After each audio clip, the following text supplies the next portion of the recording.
Good morning. Thanks for showing up. I hope today's talk doesn't upset too many people. So, when we look at the world from the point of view of our small mind, kind of through the prism of the ego, it's very difficult not to compare things, not to make judgments, not to decide what we like or don't like. There's a place for these kind of judgments and discriminations, but we tend to think that that's all there is. And we forget that an individuated identity, the feeling of a separate self, is only half of the picture. I've said this before, but it bears repeating. That the other half of the picture is the reality in which we're all completely interdependent and connected.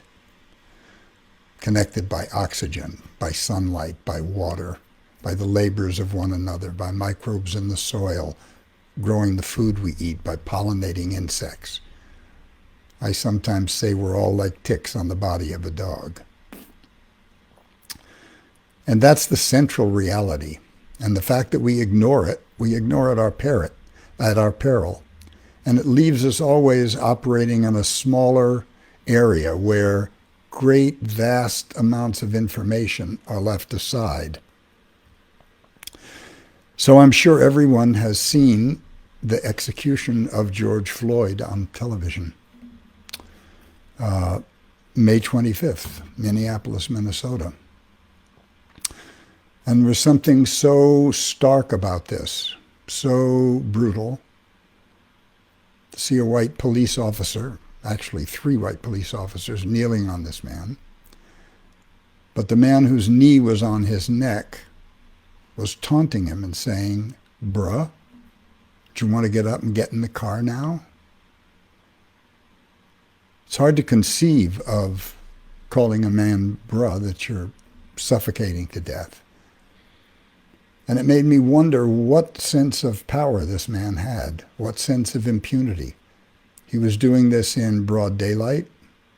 He was doing this while he was being filmed. He was doing this while a nurse was shouting at him, telling him, "You're killing this man, check the pulse." Nothing deterred him.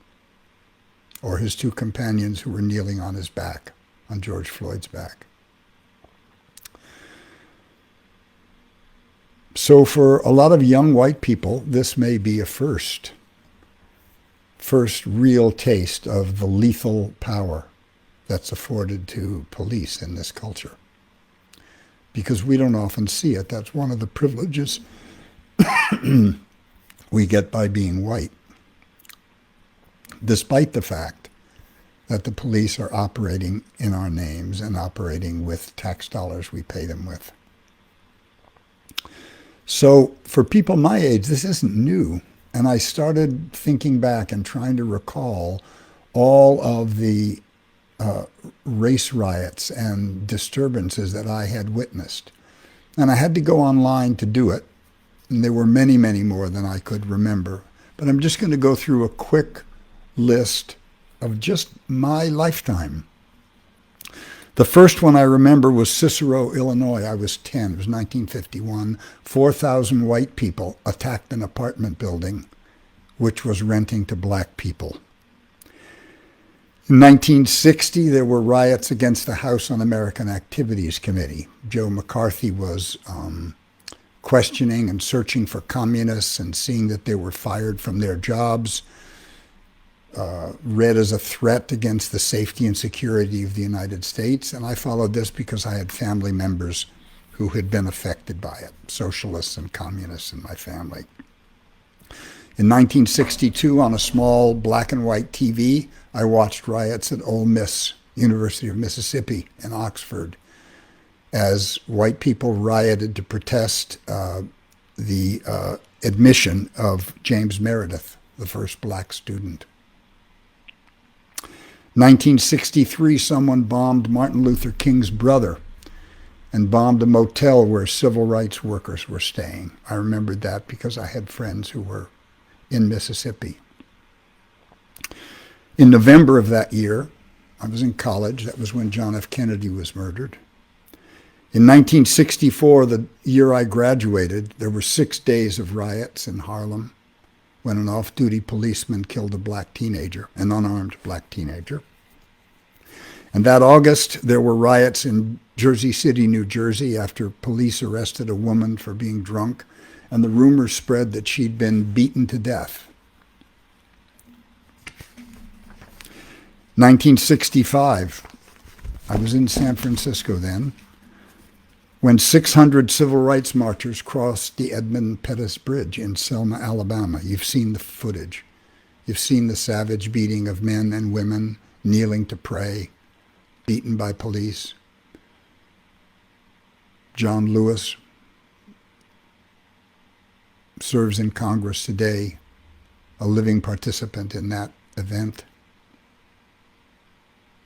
That same month, the Watts riots occurred in Los Angeles when a policeman named Lee Minicus tried to arrest a young African-American driver, and Los Angeles blew up. Troops were called in, and the loose goal of the riots was to end police brutality, discrimination in housing and unemployment and schools. That was 1966. In 1967, there were 159 race riots in America. Maryland, Michigan, Milwaukee, Detroit, New York, Orangeburg, South Carolina, where protesters were shot by the Highway Patrol. In March 1968, 2 sanitation workers in Memphis were killed working in unsafe situations and positions, and Martin Luther King came to Memphis to support a strike by the sanitation workers. On April 4th, he was assassinated there, and America blew up. There were riots in Detroit, New York City, Washington, D.C., Chicago, Pittsburgh, Louisville, Miami, and 110 other cities. You couldn't miss it. It was all over the country. In 1974, students were killed by National Guardsmen at Kent State for a peaceful protest. Someone gave the order to shoot and kill them. And 11 days later at Jackson State in Mississippi, a black college, 2 other students were killed and 11 others wounded in a protest. 1971, September 9th to 13, there was a revolt in Attica Prison. And you can't separate the American prison system from racial inequity, since the majority population in those prisons are people of color. Wounded Knee, in February to May of 1973, where the Army attacked 200 Indians in an encampment at Wounded Knee. In 1979, we had the White Night riots. I was here then. I was working for Jerry Brown as governor. That was when San Francisco's supervisor killed Harvey Milk and Mayor George Alioto, and received such a light sentence that the entire city blew up for days. Moving right along, 2014. Most of you probably by now saw the rioting in Ferguson that occurred when Michael Brown was killed by patrolman Darren Wilson, who left his body to lie in the street. There were riots. Those riots exposed shakedowns of black people by the community, by the police. They were given traffic tickets, and if they didn't appear, they went to warrant, and they had bigger fines. 2016, white nationalists clashed with left-wing protesters in San Francisco. 10 were stabbed. 2017, Native people fought the pipeline crossing their tribal lands in Dakotas. So George Floyd's death rides on the top of centuries of deaths and protests. Began long before I was born, but it's always current in black communities.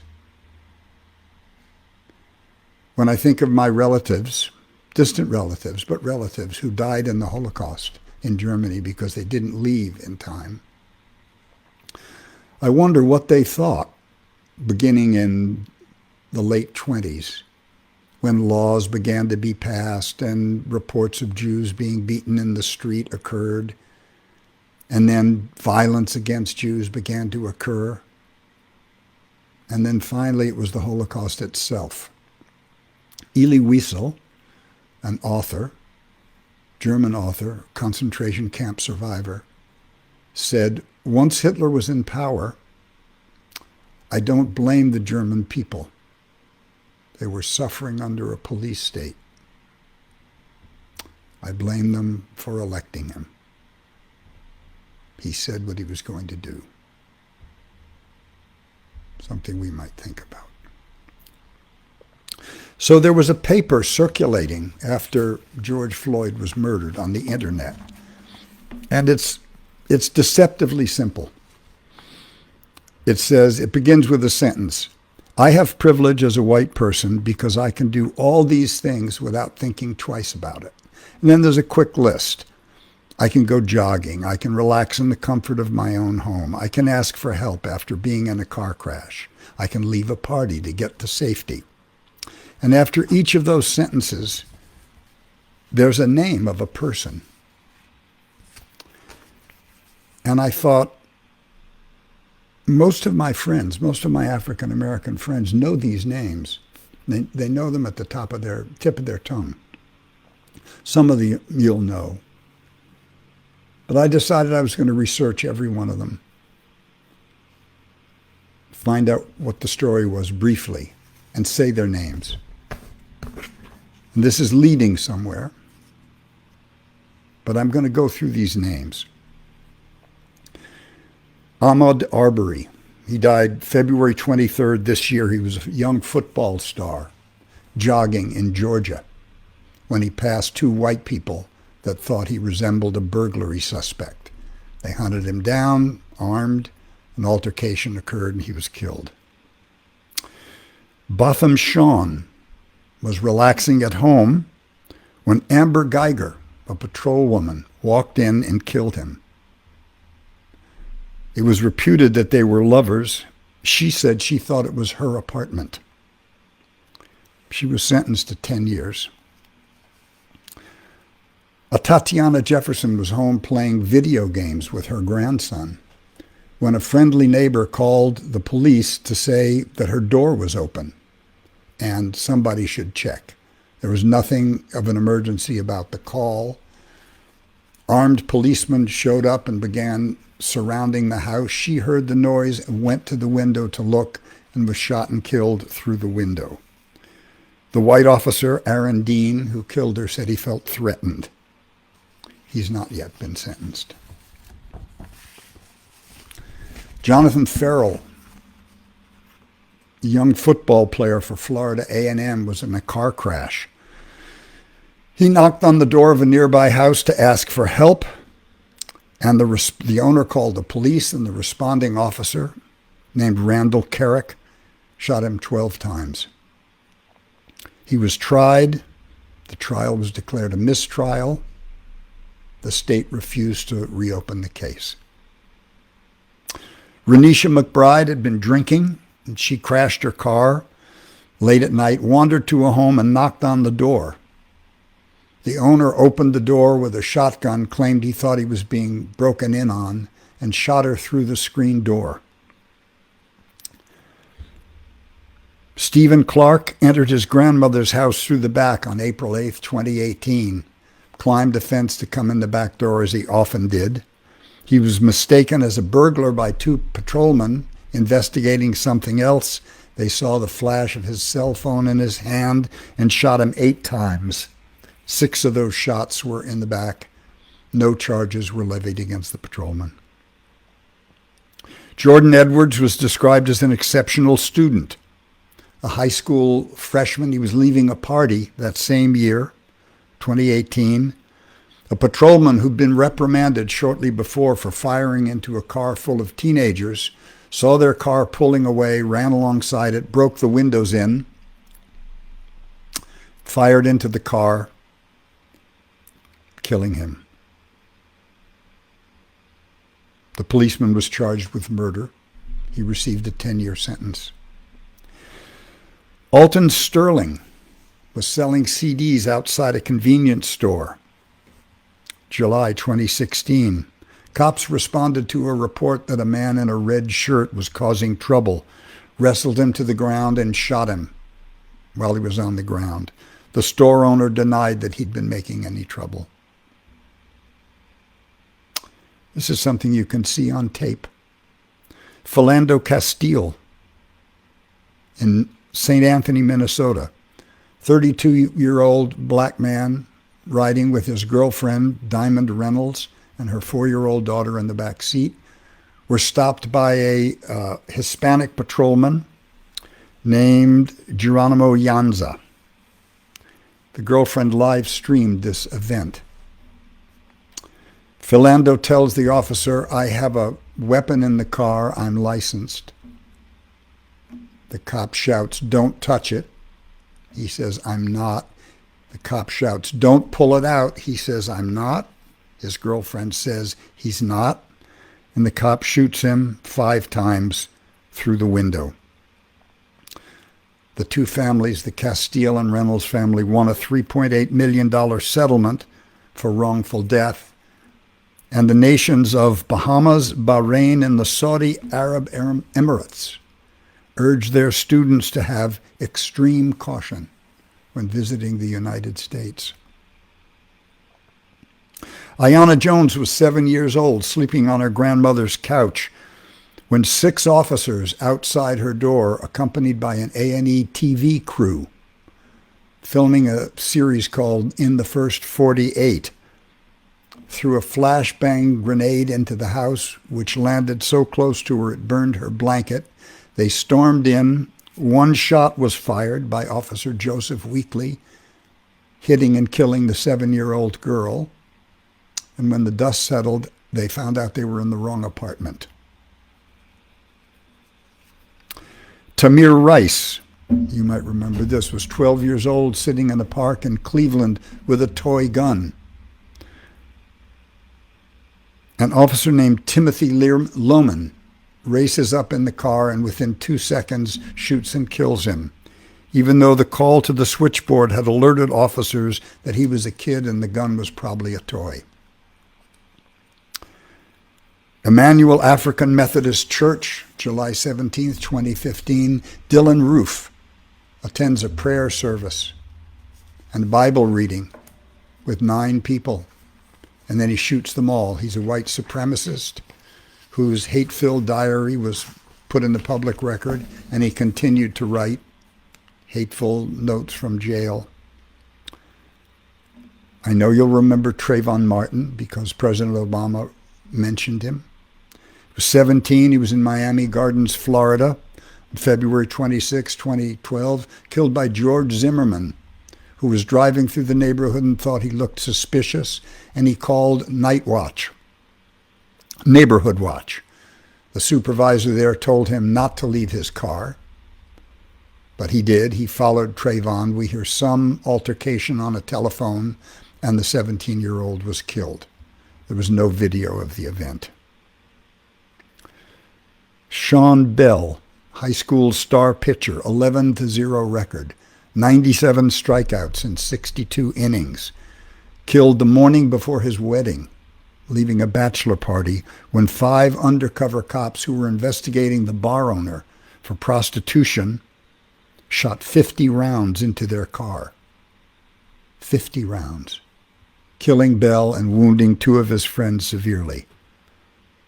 The detectives were found not guilty of reckless endangerment, manslaughter, and second-degree assault.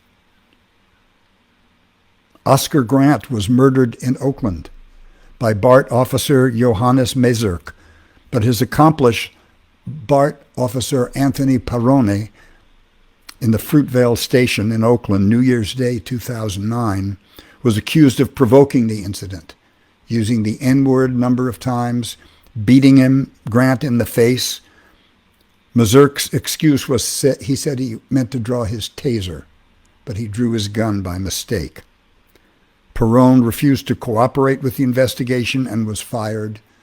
Mazurk was sentenced to 2 years. This is another one you can see on tape. These are not fun to watch. Sandra Bland was 28 years old on July 10th, same year. She was pulled over near her alma mater, Prairie View A&M in Prairie View, Texas. She pulled over for changing a lane without signaling. She saw a cop car behind her, and she pulled over to let it pass. Her exchange with the trooper was videoed. The cop comes to the window and says, "Are you okay? You seem irritated." She says, "Yes, I am irritated. You pulled me over for getting out of your way." He orders her to stop smoking. She refuses. He orders her out of the car, and she refused because she said she was frightened. He threatens to drag her out, finally threatens her with a taser and says, "I will light you up." She gets out of the car, and you can see the beating he gives her on video. He manhandles her into the police car. She was found dead in her Waller County jail cell, supposedly hanging from a plastic garbage bag. 2 jailers resigned immediately. The family pointed out that she was beginning a new job the next day. There was nothing ever suicidal about her. The trooper who arrested her was indicted for perjury, but all charges against him were dropped if he promised to leave law enforcement. Corey Jones died October 18th, 25 in Palm Beach, Florida, standing beside his disabled car. He was shot by a Pakistani policeman in plain clothes named Numa K. Raja. Jones was a drummer. He was returning from a job. He had $10,000 worth of equipment in the car, and he had turned down a friend's request for a ride home because he didn't want his equipment stolen. There's no video of this confrontation, but the emergency assistance line to the towing company was open, and the interchange was recorded. Raja never identified himself as a policeman. He was fired, sentenced to 25 years.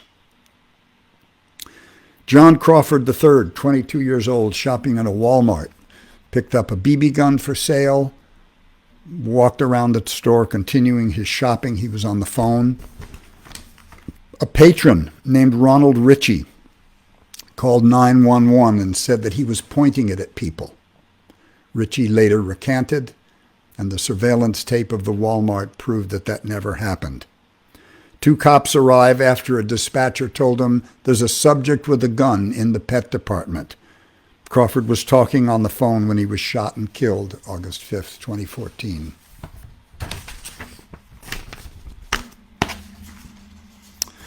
On May 20th, 2017, Terence Crutcher's car is disabled outside of Tulsa.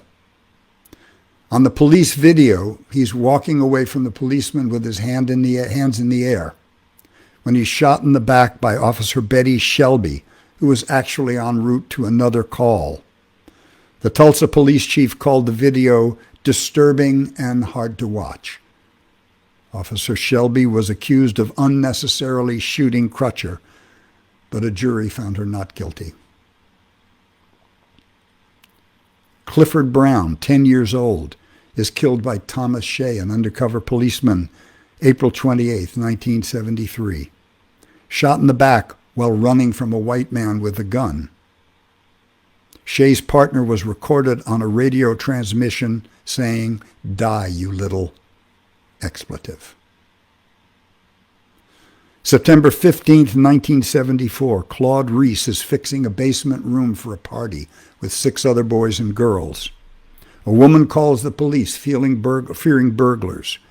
Officer Frank Bosco investigates. He tells the kids to stay where they are. The girls stay, the boys run.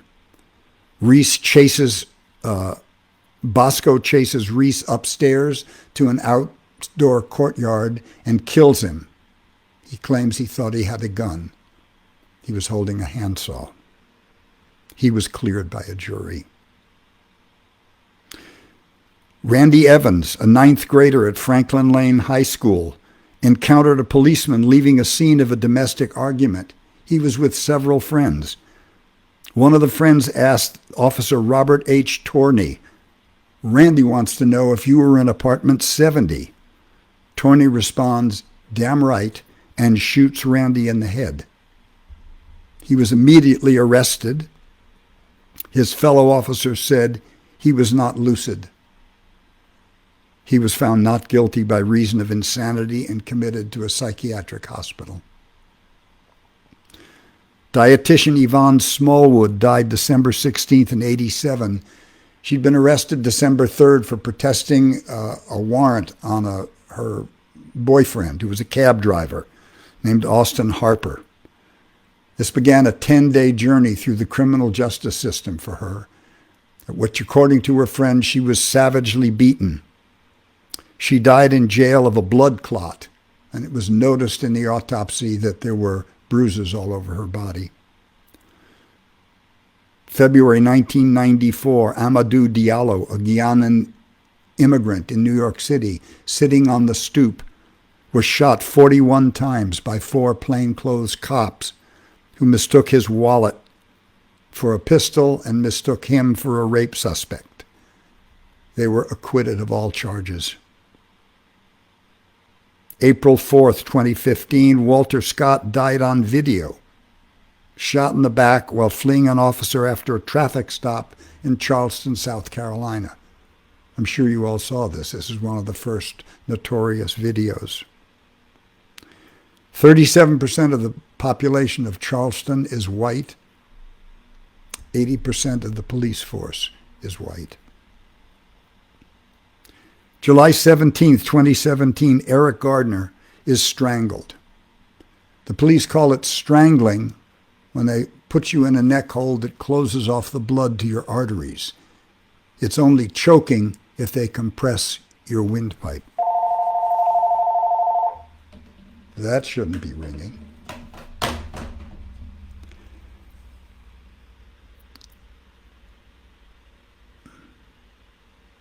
He was suspected of selling single cigarettes.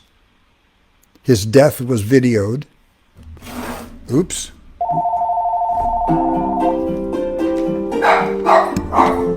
I can't talk. I'm very sorry. This line's not supposed to ring. Where are we here? There we go. Eric Gardner was suspected of selling single cigarettes. And his cry was videoed saying, "I can't breathe," like George Floyd. No charges were levied against the officer, but Gardner's family won a $5.9 million settlement. April 12th, 2015, Freddie Gray was arrested in Baltimore for having a knife. He was thrown in the back of a police van, and by the time he arrived, his spine was damaged in multiple places, and he died as a result of those injuries. The officers were accused of not following the procedures for his safety. 3 were acquitted, 1 had a mistrial. The rioting over his death was so great that Governor Hogan of Baltimore declared a state emergency. The U.S. Department of Justice declined to press any charges. So I wanted to say those names aloud. I wanted them said, because most of my black friends know and recognize most of them. And one of the things that I'm sure is on everyone's mind, I'm sure we'd like to avoid thinking about it if we could, is that these situations exist because white people tolerate it. Somehow white people tolerated several centuries of slavery, tolerated another century of Reconstruction and maybe a century and a half, Jim Crow laws, lynching. Black people were not allowed to vote until the late 60s. Somehow we tolerated that. And these murders, just like the violence on Jews in Germany, every one of these people had family, extended family, had friends.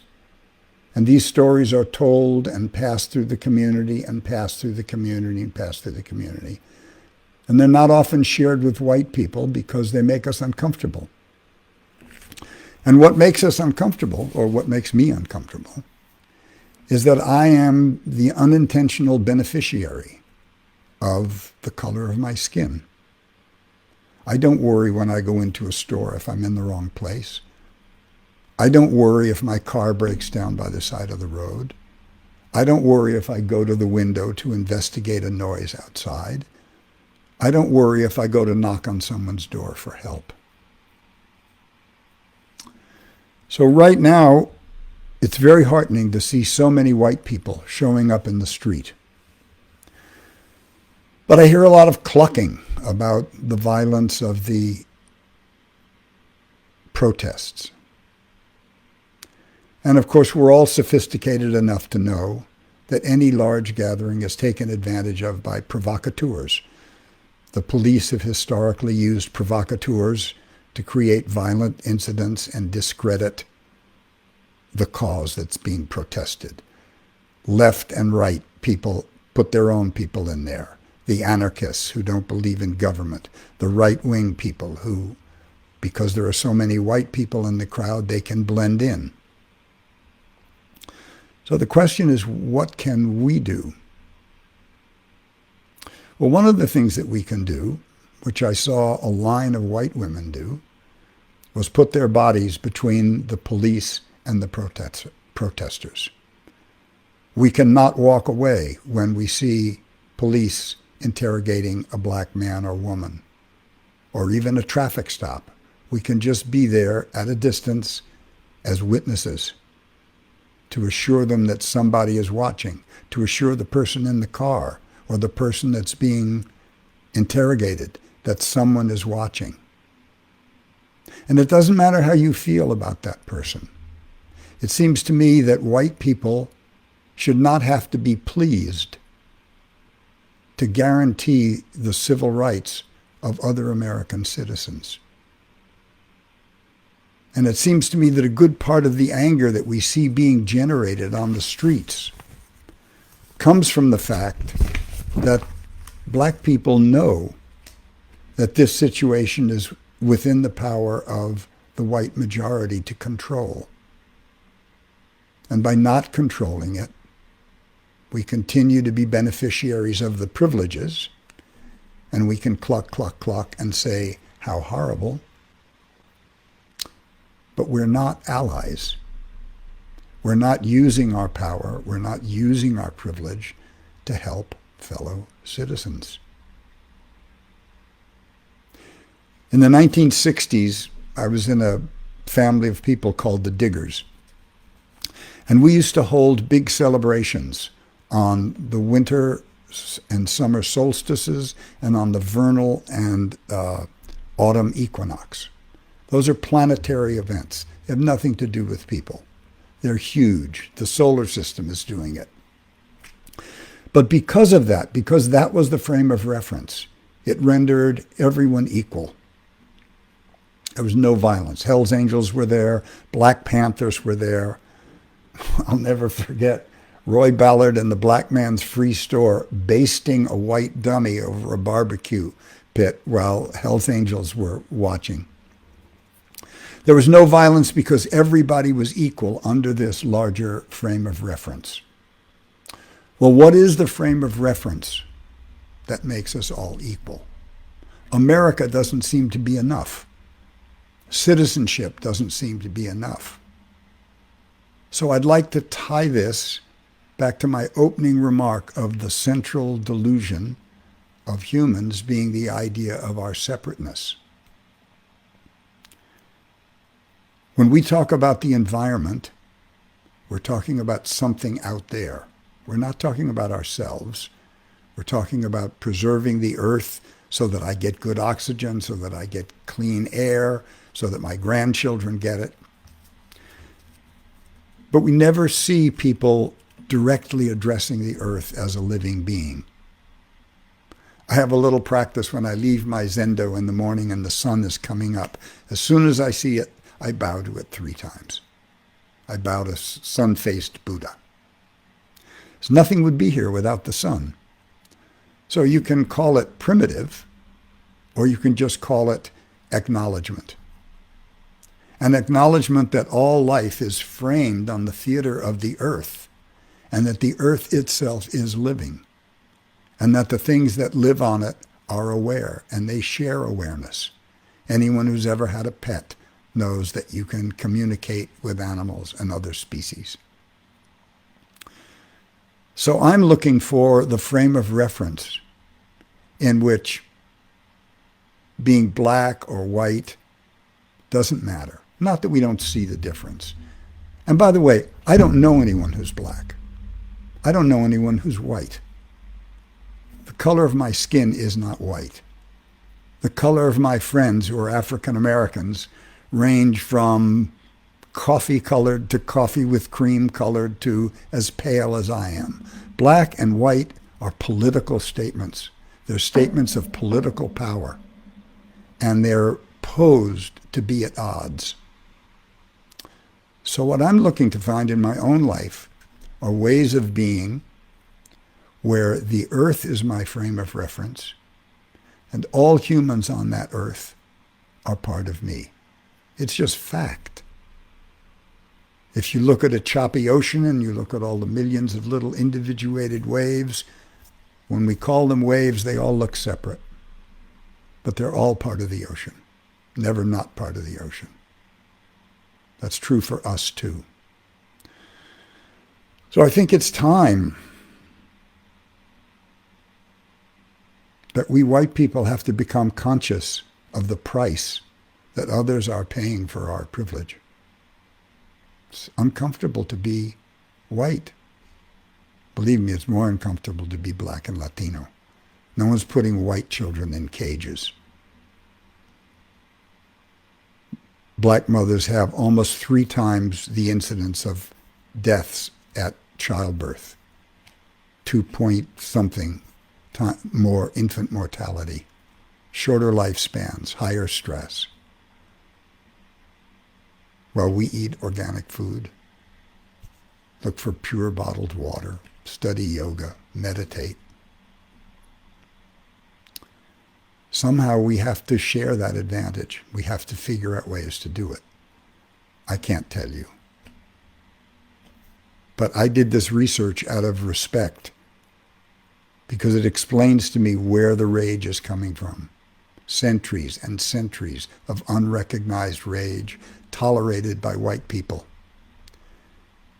And if we want a country where we can all live, we're going to have to ensure that everyone can live there. So I think that's enough. I thank all of you who stayed for that. It was important for me to say those things. I'm going to say my little 3-line prayer. I invite you to join me. May all beings be filled with loving kindness. May all beings be free from suffering. May all beings be happy and at peace. May all beings be filled with loving kindness. May all beings be free from suffering. May all beings be happy and at peace. May all beings be filled with loving kindness. May all beings be free from suffering. May all beings be happy and at peace. Thank you very much.